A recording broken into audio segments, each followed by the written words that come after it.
جتنا زیادہ وہ بولے اس سے پتہ چلتا ہے کہ آپ نے کتنا بڑا تیر مارا ہے. اور یہ جو میٹنگ ہے یہ اتنی ہی اہمیت کی حامل ہے. اور اس صورتحال کے اندر انڈین میڈیا کی میں نے جب رپورٹنگ دیکھی تو ہنسی بھی آئی, اور ان کی جو چیخیں تھیں انہوں نے ایک اطمینان کی لہر بھی میرے اندر دوڑائی کہ at least we are in safe hands, اور دشمن جو ہے اس کی راتوں کی نیند ہم اس طرح اڑاتے رہتے ہیں. اب اس دورے کی جو پریس ریلیز ہے وہ بڑی آبویس سی بات ہے. پریس ریلیز نارملی جو جاری ہوتے ہیں وہ ایسے ہی ہوتے ہیں کہ دونوں ممالک نے ایک دوسرے کی جو ڈیفنس فورسز ہیں ان کی پیشہ ورانہ صلاحیت کی تعریف کی, میوچل کوپریشن پہ بات ہوئی, اور اینڈ آل آف دیٹ. وہ ایک سیٹ پیٹرن کا پریس ریلیز جاری ہوتا ہے جب دو ڈگنیٹریز ملتے ہیں مختلف ممالک کے, چاہے وہ ہیڈز آف اسٹیٹ ہوں, چاہے وہ ڈیفنس فورسز کے سربراہان ہوں, یا جو مرضی ہوں. تو چائنا کے یہ جو ڈیفنس منسٹر پاکستان آئے ہیں یہ بہت ہی ایک اہم دورہ تھا, اور اس کے اندر کافی چیزیں ڈسکس ہوئیں. کیونکہ آپ کو پتہ ہے پاکستان نے ایک پریس کانفرنس کی تھی جس میں پاکستان کی طرف سے کہا گیا تھا, D G I S P R major general Babar Iftikhar صاحب کی طرف سے ثبوت دیے گئے تھے کہ نریندر مودی کی سربراہی میں سی پیک کو سبوتاج کرنے کے لیے ایک سیل بنایا گیا ہے جس کا بجٹ 80 ارب رکھا گیا ہے. اور ہم اس وقت سے یہ بات کر رہے ہیں کہ بہت سی ایسی انفارمیشن ہوتی ہے جو میڈیا کو نہیں دی جاتی, لیکن پاکستان نے وہ تمام تر جو انٹیلیجنس شیئرنگ ہے چائنا کے ساتھ ضرور کی ہے, کیونکہ چائنا اور پاکستان سی پیک کے سٹیک ہولڈرز ہیں, اور سی پیک کے خلاف اگر کوئی بھی سازش, کوئی بھی کارروائی ہوتی ہے تو اس کے اندر پاکستان جو ہے اور چائنا جو ہے وہ ایک پیج پہ ہوتے ہیں. تو اس کے اندر ایک تو سی پیک کی سیکیورٹی کے حوالے سے کافی امپورٹنٹ امور ڈسکس ہوئے ہیں, اور جو سی پیک کے خلاف تمام تر سازشیں ہیں یہ چائنا بھی بیان دے چکا ہے کہ جو دہشت گرد سی پیک کو متنازع بنانا چاہتے ہیں ہم انہیں دیکھ لیں گے. تو وہ اس جو عہد جو چائنیز فارن منسٹری کے بیان نے دیا, اس عہد کی یہ ملاقات ایک طرح سے تجدید بھی تھی کہ یہ پوری دنیا کو ایک میسج بھی تھا, اور یہ بڑی ایک اہم ملاقات تھی اور بڑی پرتپاک اور بڑی ہی اچھی ملاقات رہی. اس کے بعد ذرا بات ہو جائے ایس سی او سمٹ کی. رشیا کے اندر ایس سی او سمٹ ہوا گزشتہ, جس کے اندر ورچولی ہوا, وہ اس کا ہوسٹ رشیا تھا, لیکن وہ ہوا آن لائن کرونا کی وجہ سے, وبا کی وجہ سے. اس کے اندر عمران خان نے بھی شرکت کی, نریندر مودی نے بھی شرکت کی. وہ نریندر مودی کے لیے بہت بڑی شکست تھی, یہ ہم اس وقت بھی بتا چکے, اور عمران خان نے اور بھی بڑے کام کیے. عمران خان نے وہی کپڑے پہنے اس سمٹ میں جو انہوں نے ابھی نندن کی گرفتاری کے اعلان کے لیے پارلیمنٹ میں پہنے تھے. انہوں نے چائے پی, نریندر مودی کو اچھا خاصا وہ گھر تک چھوڑ کے آئے.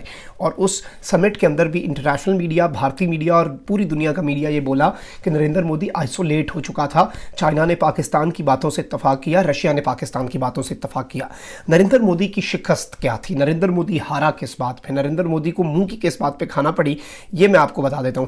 اس میں آپ کو یاد ہوگا اس وقت یہ بات ہوئی کہ نریندر مودی نے کہا کہ اب اگلا سمٹ جو ہے وہ بھارت اسے ہوسٹ کر رہا ہے, تو میں آپ سب کو دعوت دیتا ہوں. تو اس وقت بہت سے لوگوں نے کہا کہ اب عمران خان کیا کریں گے, وہ انہیں اب یہ دعوت قبول کر لینی چاہیے, انہیں جانا چاہیے, نہیں جانا چاہیے, اینڈ آل آف دیٹ. لیکن یہ سمٹ کیونکہ بھارت کے اندر تو ہونا نہیں تھا, اس کا ہوسٹ بھارت تھا آفیشلی, لیکن یہ ورچولی ہو رہا تھا اور آن لائن ہو رہا تھا. اس کے اندر اچھی بات یہ ہوئی, اور بھارت کو جس کے اوپر منہ کی کھانا پڑی ہے, کہ عمران خان نے اس میں شرکت نہیں کی, پاکستان کے وزیر اعظم اس میں شامل نہیں ہوئے. اس کے علاوہ دلچسپ چیز یہ ہے کہ نہ ہی روس کے صدر ولادیمیر پوٹن اس میں آئے, نہ ہی چائنا کے جو صدر ہیں شی جن پنگ, انہوں نے اس میں شرکت کی. اس میں ان دونوں ممالک نے اپنے اپنے وزرائے اعظم کو بھیجا, یعنی کہ کنٹری کے رشیا کے بھی جو وزیر اعظم ہیں وہ اتنے زیادہ با اختیار نہیں ہیں, اور چائنا کے وزیر اعظم بھی اتنے زیادہ با اختیار نہیں ہیں. ہر ملک میں ایک شخص ہوتا ہے جو مین اختیار والا ہوتا ہے. جس طرح پاکستان میں آپ دیکھ لیں کہ پرائم منسٹر کے پاس اختیارات ہیں, پریزیڈنٹ آف پاکستان ایک سیریمونیل اور ایک صرف اور صرف تقاریب کی حد تک کی پوسٹ ہے. اسی طرح چائنا اور رشیا میں بھی پرائم منسٹرز جو ہیں وہ سیریمونیل پوزیشنز پر ہیں. تو اس میں چائنا اور رشیا کے صدور نے شرکت نہیں کی, پاکستان کے وزیر اعظم نے شرکت نہیں کی, پاکستان کی طرف سے 2 وزیر ہیں انہوں نے شرکت کرنی ہے. اس کے اندر اب نریندر مودی بھی اس سمٹ میں نہیں شامل ہوا, نریندر مودی نے بھی اس سمٹ کو سکپ کیا, اور بھارت کا صدر بھی اس میں شامل نہیں ہوا. ایون کہ بھارت میں ایک عہدہ ہے وائس پریزیڈنٹ آف انڈیا کا, انڈیا میں ایک وائس پریزیڈنٹ بھی ہے, اس کا نام ہے وینکائے نائیڈو. یہ ایک ڈمی پوزیشن ہے, اور اس کے متعلق بھارت میں بھی بہت سے لوگوں کو نہیں پتہ, ہمیں تو اس کا خیر کیا پتہ ہونا ہے. تو اس نے بھارت کے بہاف پہ وہاں پہ ایس سی او میں شرکت کی, اور یہ سمٹ جو تھا ایک بہت بڑا فیلئر تھا بھارت کے اینڈ پہ. البتہ اگر آپ 2 ہفتے پہلے کی بھارت کی میڈیا کی رپورٹنگ اٹھائیں تو اس میں ان کے تجزیہ کار چیخ کے کہہ رہے تھے یہ بھارت کے پاس بڑا اچھا چانس ہے پوری دنیا میں اپنا ایک سافٹ ویئر امیج لانے کا, عالمی رہنماؤں کے ساتھ نریندر مودی کے تعلقات مزید بہتر کرنے کے, اینڈ آل آف دیٹ. لیکن یہ بڑا ہی بری طرح فیل ہو گیا. مختوم شاہ آپ کو اجازت دیجیے. چینل کو ضرور سبسکرائب کر لیجیے گا اور گھنٹی کے نشان کو بھی دبا دیں تاکہ اسی طرح آپ کے ساتھ میرا تعلق برقرار رہے اور میری آنے والی تمام تر ویڈیوز آپ تک پہنچتی رہیں. اللہ نگہبان. پاکستان.